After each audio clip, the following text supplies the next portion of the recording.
السلام علیکم ورحمۃ اللہ وبرکاتہ۔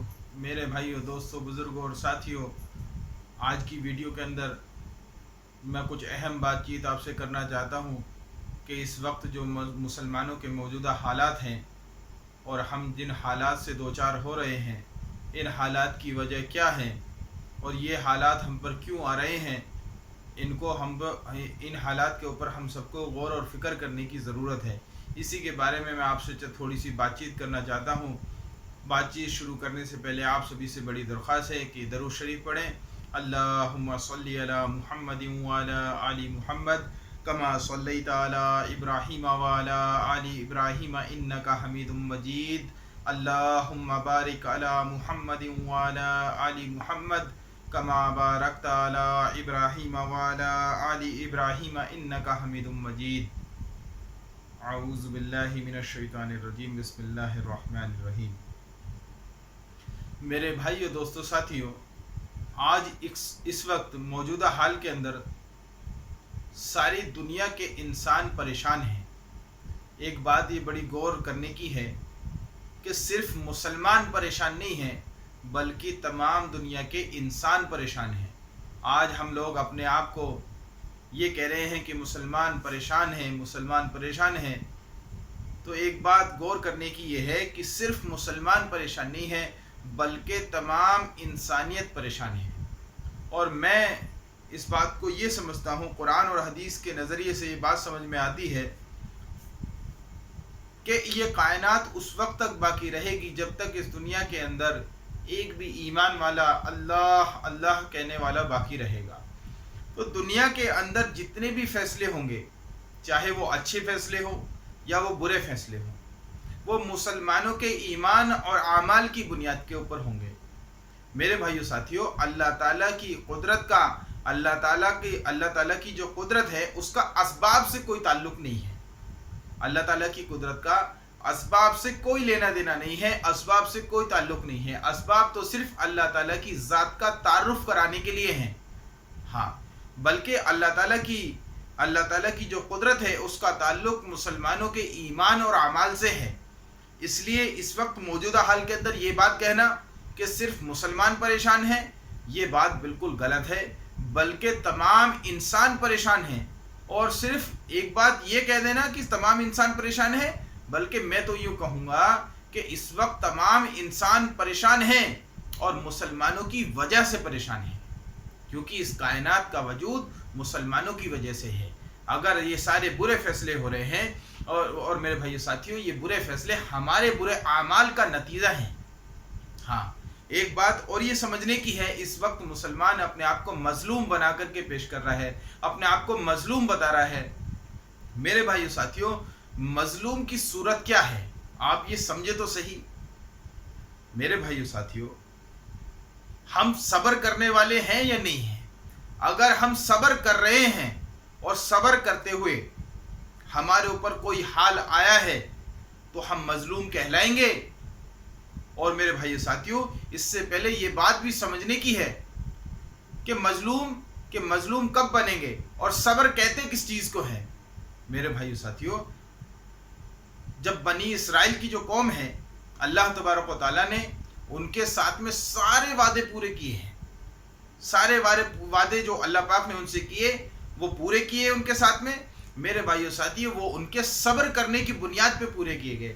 اور فرعون کو جو غرق کیا گیا، فرعون کے غرق ہونے کا جو سبب ہے، خالی وہ اس کا کفر اور اس کے ظلم اور ستم جو اس نے کیے، یہ خالی اس کی وجہ نہیں ہے، بلکہ اس کی وجہ یہ ہے کہ جو بنی اسرائیل کی جو قوم ہے، بنی اسرائیل نے صبر کیا۔ صبر کہتے کس چیز کو ہے؟ اس کو میرے بھائی ساتھیوں، قرآن اور حدیث کی روشنی میں ایک بات سمجھ میں یہ آتی ہے کہ صبر کا مطلب یہ ہے کہ ہم لوگ اللہ تعالیٰ کے احکام کو، اللہ تعالیٰ کے حکموں کو حالات کے مقابلے میں پورے کرنے والے ہوں۔ حالات چاہے کیسے بھی ہوں، ہم اللہ کے حکموں پہ جمنے والے ہوں، ہم اللہ کے حکموں کو پورا کرنے والے ہوں۔ بنی اسرائیل، ان کو یہ سکھایا گیا، ان کو یہ سمجھایا گیا کہ حالات کے مقابلے میں اللہ تعالیٰ کے احکامات پر جمنا یہی صبر ہے، اس کے ذریعے سے میرے بھائیو ساتھیوں ان کی مدد کی گئی ہے۔ اس لیے میرے بھائیو ساتھیوں ہم سب کو سمجھنے کی ضرورت ہے، اگر ہم اس وقت اپنے آپ کو مظلوم بنا کر کے پیش کر رہے ہیں تو ہمیں یہ دیکھنا پڑے گا، ہمیں یہ سیکھنا پڑے گا کہ ہمارے اندر صبر موجود ہے یا نہیں ہے، ہم حالات کے مقابلے میں اللہ کے حکموں کو کس قدر پورا کر رہے ہیں، اللہ کے حکموں پہ کس قدر جم رہے ہیں۔ اگر ہم اللہ تعالیٰ کے احکام کو چھوڑ کر کے ہمارے اوپر کوئی حالات آ رہے ہیں تو ہم مظلوم نہیں ہیں۔ اگر ہمارے اوپر کوئی حالات آ رہے ہیں اور ہم اللہ کے حکموں کو توڑ رہے ہیں تو خدا کی قسم ہم مظلوم نہیں ہیں بلکہ ظالم ہیں۔ اللہ تعالیٰ کے حکموں کو توڑ کر کے اپنے آپ کو مظلوم بنانا یہ نہیں ہے، اس کے ساتھ اللہ کی مدد ہمارے ساتھ نہیں آئے گی۔ اللہ کی مدد اللہ کے حکموں کے ساتھ ہے، اللہ کے وعدے پورے ہوں گے، اللہ کے دین کے ساتھ ہوں گے۔ آج میرے بھائیو ساتھیوں ہم اپنے حالات کو جوڑتے ہیں حکام کی طرف کہ ہمارے اوپر حالات حکام کی طرف سے آئے ہیں، بلکہ حکام کی طرف سے نہیں آئے ہیں، یہ ہمارے اعمال کے نتیجے میں آئے ہیں۔ ہمارے غلط اعمال جو ہم نے کیے ہیں، جو اللہ کے احکامات کو ہم نے توڑا ہے، اس کے نتیجے میں آئے ہیں۔ قرآن اور حدیث کو اٹھا کر کے دیکھو، صحیح حدیث میں ہے، صحیح حدیث کا مفہوم ہے کہ اللہ پاک میرے بھائیو ساتھیوں صحیح حدیث میں آتا ہے کہ جب یہ امت امر بالمعروف یعنی دعوت اللہ چھوڑ بیٹھے گی، اللہ کے دین کی دعوت دینا چھوڑ بیٹھے گی، تو میرے بھائیو ساتھیوں اللہ تبارک و تعالیٰ ان کے اوپر ظالم بادشاہ کو مسلط کر دیں گے۔ آج ہم کہیں کہ میرے بھائیو ساتھیوں ہمارے اوپر آنے والے حالات، ہمارے اوپر آنے والی پریشانیاں، ان کو حکام سے جوڑنا، یہ میرے بھائیو ساتھیوں بالکل سراسر غلط ہے۔ ان کا تعلق میرے اور آپ کے اعمال سے ہے کہ میں نے اور آپ نے اللہ تعالیٰ کے احکامات کو کس قدر مضبوطی سے تھاما ہے، کس قدر مضبوطی سے پکڑا ہے۔ حدیث میں ہے، بالکل صحیح الفاظ ہیں، اللہ کے رسول صلی اللہ علیہ وسلم کی حدیث ہے جس کے اندر فرمایا گیا ہے کہ میرے بھائیو ساتھیوں جب یہ امت دعوت اللہ چھوڑ دے گی تو اس کے اوپر اللہ تبارک و تعالی ظالم بادشاہ کو مسلط کر دیں گے، بلکہ یہاں تک کہا کہ اس وقت جس وقت یہ دعوت اللہ چھوڑ دیں گے تو اس وقت اگر یہ مسلمان اگر اللہ کی طرف دعا کے لیے ہاتھ بڑھائیں گے تو ان کی دعائیں قبول نہیں ہوں گی۔ یہاں تک فرمایا کہ اگر بزرگ لوگ حضرت ابو دردہ رضی اللہ تعالیٰ عنہ بڑے مشہور بزرگ صحابی ہیں، فرماتے ہیں کہ جب یہ امت امر بالمعروف اور نہی عن المنکر چھوڑ بیٹھے گی تو میرے بھائیو ساتھیوں فرمایا کہ اس وقت اگر یہ ان کے برگزیدہ لوگ دعائیں بھی کریں گی تو دعائیں بھی قبول نہیں ہوں گی، ان کی دعاؤں میں ہمارا حصہ نہیں ہوگا۔ تو میرے بھائیو ساتھیوں ہم سب کو سمجھنے کی ضرورت ہے کہ ہم سارے حالات کو آج اس وقت جوڑ دیتے ہیں کس سے کہ حکام کی طرف سے پریشانی آ رہی ہے، حاکموں کی طرف سے پریشانی آ رہی ہے۔ آپ اور ہم یہ سمجھے تو صحیح یہ ظالم بادشاہ ہمارے اوپر مسلط کیوں ہوئے ہیں، ہم نے سب سے پہلے اس حکم کو توڑا ہے۔ اگر میرے بھائیو ساتھیوں اگر ہم واقعی مظلوم ہوتے تو ہماری دعائیں اللہ تعالیٰ کے یہاں قبول نہ ہوتی، کیونکہ روایتوں میں بالکل صاف آتا ہے کہ مظلوم کی دعا اللہ کے یہاں فوراً قبول ہوتی ہے۔ مظلوم کی دعا کے اور اللہ کے یہاں اس کے قبول ہونے کے درمیان کوئی آڑ نہیں ہے۔ میرے بھائیو ساتھیوں اگر ہم اللہ کے حکموں کو پورا کر رہے ہیں، حالات کے مقابلے میں اللہ تعالیٰ کے حکموں پہ جمے ہوئے ہیں، اور ہمارے اوپر حاکموں کی طرف سے ذرا سا حال آ جائے تو ہم مظلوم کہلائیں گے اور پھر اللہ کے یہاں ہماری دعائیں قبول ہوں گی۔ آج میرے بھائیو ساتھیوں ہم طریقے سے پریشان ہیں، ہم اپنے اعمال کی وجہ سے پریشان ہیں۔ اس دنیا کا وجود مسلمان کی وجہ سے ہے۔ آج سے پہلے ہم دیکھیں پہلے کیا معاملہ تھا، مسلمان اپنے اخلاق سے، اپنے معاملات سے، اپنے کردار سے لوگوں کو نفع پہنچایا کرتا تھا، اور میرے بھائیو ساتھیوں یہ میسج جایا کرتا تھا کہ یعنی مسلمانوں سے زیادہ ان کا مدد کرنے والا اور ان کا خیر خواہ اور ان کی خیر چاہنے والا کوئی اور نہیں ہے۔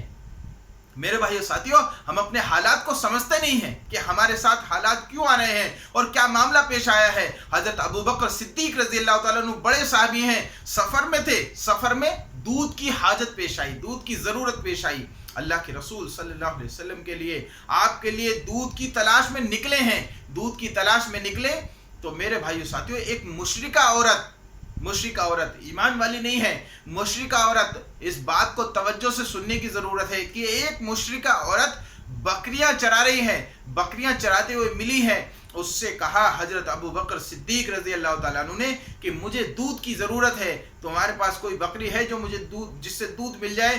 تو اس نے کہا، اس عورت نے کہا، اس مشرکہ عورت نے کہ میری جتنی بکریاں ہیں ان میں سے کوئی بکری بیائی نہیں ہے، ان میں سے کوئی بکری دودھ نہیں دیتی ہے، دودھ والی کوئی بکری نہیں ہے۔ میرے بھائی ساتھیوں، حضرت ابو بکر صدیق رضی اللہ تعالیٰ عنہ نے حالات کے مقابلے میں اللہ تعالیٰ کے احکام کو پورا کیا ہے۔ میں نے جو شروع میں ایک بات کہی تھی، اس بات کو سمجھنے کی ضرورت ہے کہ قدرت، کہ میرے بھائی ساتھیوں، یہ جو اسباب ہیں، دنیا کے اسباب، یہ صرف اللہ کی ذات کا تعارف کرانے کے لیے ہیں۔ ہاں، یہ اصل میں کوئی وجود نہیں رکھتے ہیں، اصل میں اسباب کوئی حیثیت نہیں رکھتے ہیں۔ اسباب اللہ کی ذات کا تعارف کرانے کے لیے ہیں، بلکہ اللہ کی قدرت کا تعلق، اللہ تعالیٰ کے فیصلوں کا تعلق مسلمان کے ایمان اور اعمال سے ہے۔ ہم سوچے تو صحیح کہ حضرت ابو بکر صدیق رضی اللہ تعالیٰ نے کیا معاملہ پیش کیا۔ انہوں نے کہا کہ دودھ اللہ دیتے ہیں، بکری نہیں دیتی ہے۔ کہ میرے بھائیو ساتھیوں، سوچے تو صحیح کہ گوبر، بکری کے پیٹ میں مینگنی ہے، گوبر ہے، اور ایک طرف خون ہے، ان کے درمیان سے دودھ کہاں سے آ رہا ہے؟ کہ دودھ اللہ کے حکم سے آ رہا ہے، اللہ کے خزانوں سے آئے گا۔ ہاں، انہوں نے کہا کہ تم بکری لاؤ، بکری لاؤ، ان سے بکری لانے کو کہا، اور یوں کہا تمہارے گھر کے اندر جو سب سے بڑا برتن ہو اس برتن کو لے کر کے آؤ۔ حضرت ابو بکر صدیق نے یہ کہا اس مشرکہ عورت سے۔ میرے بھائیو ساتھیوں، یہ کہا، ہاں، حالانکہ جتنے جانور دودھ دینے والے ہیں ان میں سب سے چھوٹا جانور بکری ہے، اور سب سے کم دودھ بکری ہی دیتی ہے۔ سارے جانوروں میں، دودھ دینے والے جانوروں میں سب سے کم دودھ بکری دیتی ہے۔ ہاں میرے بھائیو ساتھیوں، پھر کہا سب سے بڑا برتن لے کر کے آؤ، اور دودھ آیا ہے۔ میرے بھائیو ساتھیوں، دودھ سے پورا برتن بھر گیا۔ تو میرے بھائیو ساتھیوں، یہ جو اسباب ہیں، ان کا تعلق میرے بھائیو ساتھیوں ہمارے اور آپ کے اعمال سے ہے، ہمارے اور آپ کے یعنی ایمان اور اعمال سے ہے، کہ ساری دنیا کا وجود ایمان اور اعمال کی بنیاد پہ ہے۔ جب تک روئے زمین کے اوپر ایک بھی ایمان والا اللہ اللہ کہنے والا باقی رہے گا، اللہ پاک دنیا کے نظام کو چلائیں گے، باقی رکھیں گے۔ اس کی وجہ سے، مسلمان کی وجہ سے دنیا کے اندر اچھے فیصلے ہوں گے، برے فیصلے ہوں گے مسلمانوں کے ایمان اور اعمال کی بنیاد پہ ہوں گے۔ میرے بھائیو ساتھیوں، ہمارے اوپر آنے والے حالات، ہمارے اوپر آنے والی بیماریاں اور ہمارے اوپر آنے والی پریشانیوں کا تعلق کسی حکام سے نہیں ہے۔ ہم موجودہ حکام کو، موجودہ حاکموں کو دوست دیتے ہیں کہ فلاں کی وجہ سے حالات ہیں۔ میرے بھائیو ساتھیوں، میں پھر سے وہی بات کہوں گا کہ مسلمانوں کی وجہ سے تمام انسانیت پریشان ہے، بلکہ مسلمان حکام کی وجہ سے پریشان نہیں ہے۔ یہ بات کہنا سراسر غلط ہے، بالکل، کہ اس وقت ہم پریشان ہیں، اپنے اعمال کی وجہ سے پریشان ہیں، اور ہماری وجہ سے ساری دنیا کا انسان پریشان ہے۔ اس لیے میرے بھائیو ساتھیوں، ہمیں اور آپ کو بڑی سخت ضرورت ہے کہ اپنی زندگی کو اعمال پہ لے کر کے آئیں۔ کس اعمال پہ لانا ہے؟ جو رسول پاک صلی اللہ علیہ وسلم نے جو تعلیمات دی ہیں، جو ہمیں سمجھایا ہے، جس طریقے سے زندگی گزارنے کا طریقہ سمجھایا ہے، اس دین کے مطابق اپنی زندگی کو گزارنا ہے۔ آج دیکھیں تو صحیح، ہم اپنی زندگی کے اندر رسول پاک صلی اللہ علیہ وسلم کے طریقوں کو کس قدر مضبوطی سے پکڑے ہوئے۔ دیکھیں تو صحیح، جھانک کر کے دیکھیں، ہم اپنے آپ کو مظلوم بتاتے ہیں، ہم اللہ کے حکموں کو توڑ رہے ہیں، اور اللہ کے حکموں کو توڑ کر کے میں خدا کی قسم کھا کر کے کہتا ہوں کہ اللہ کے حکموں کو توڑ کر کے ہم مظلوم نہیں ہیں، بلکہ ظالم ہیں، ظالم، اور یہ فرعون کا طریقہ ہے۔ میرے بھائیو ساتھیوں، ہمیں کیا کرنا ہے؟ ہمیں حالات کے مقابلے میں اللہ کے احکامات پہ جمنا ہے، اللہ تعالیٰ کے حکموں پہ جمنا ہے۔ پھر میرے بھائیو ساتھیوں، ہمارے اوپر ذرا سا حال بھی آئے گا تو ہم مکمل میرے بھائیو ساتھیوں مکمل مظلوم کہلائیں گے، اور ہمارے ساتھ مکمل مدد ہوگی۔ اس لیے میرے بھائیو ساتھیوں، اگر ہم اللہ کی مدد حاصل کرنا چاہتے ہیں تو اپنے آپ کو اللہ کے رسول صلی اللہ علیہ وسلم کے نورانی اور پاکیزہ طریقے کے مطابق اپنی زندگی کو لانا پڑے گا۔ دل چاہے یا نہ چاہے میرے بھائیو ساتھیوں، ہمیں آنا پڑے گا۔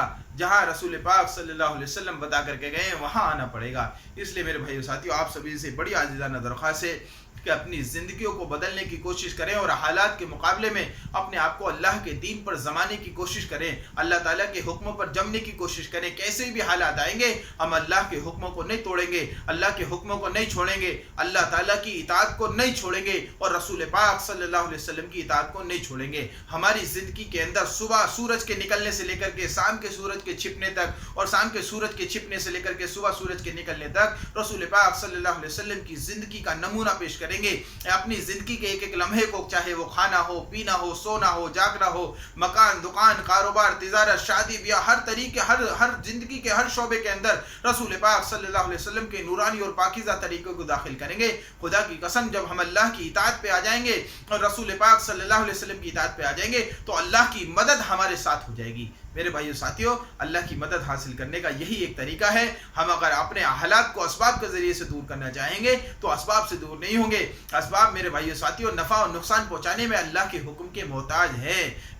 زمین سے جو بیج نکلنے والا ہے وہ اللہ کے حکم کے بغیر نہیں نکلے گا۔ اس لیے میرے بھائیو ساتھیو ہمیں اللہ کی مدد حاصل کرنی ہے تو اللہ کے دین پر آنا پڑے گا۔ اللہ پاک سے دعا ہے اللہ پاک مجھ کو اور آپ کو اللہ تعالیٰ کے مکمل دین کے مطابق زندگی بتانے کی توفیق عطا فرمائے، مجھ کو اور آپ کو کہنے اور سننے سے زیادہ عمل کی توفیق عطا فرمائے، اور کوئی غلط الفاظ میری زبان سے نکلا ہو تو اللہ پاک اس کے شر سے میری اور آپ کی حفاظت فرمائے۔ اللہ پاک سے دعا ہے کہ مجھ کو اور آپ کو کہنے سننے سے زیادہ عمل کی توفیق عطا فرمائے۔ سبحان اللہ و بحمدہ، سبحانک اللہم و بحمدک، اشہد ان لا الہ الا انت، نستغفرک و نتوب الیک۔ سبحان ربک رب العزت عما یصفون، وسلام علی المرسلین، والحمد للہ رب العالمین۔